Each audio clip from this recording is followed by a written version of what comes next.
ay rated SPG. Striktong patnubay at gabay ng magulang ang kailangan. Maaaring may masiselang tema, lengguwahe, karahasan, sexual, horror o droga na hindi angkop sa mga bata. Nagtungo na nga itong Sulatang Girl at ang kanyang mga membro. Isang mga itong membro ni Boss Divina. Ito nga sa pasyudalan kung saan sila unang pumunta ng mapuha nga nila ang Star of Venus. At makita nga nila si Kernel Suarez na nagsusugal nga rito. Hindi nga sila agad naglaro dahil nga baka nga daw mahuli sila ni Kernel Suarez. At sabi nga nito ni Datanggol ay aantayin daw nila na matapos daw ito sa paglalaro bago sila pumusta.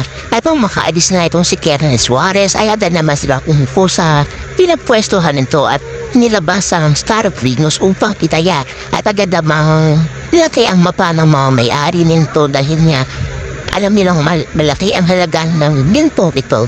At nung nagsimula na nga maglaro ay sabi nga nito ni Tanggol ay ipupusta nga niya ang Star of Venus kapalit ng kasugalang iyon at agad namang mayag mga may-ari nito. Abangan nga natin kung manalo ba ito sila Tanggol o hindi. Dito nga lang yan sa FPG's Batang Quiapo.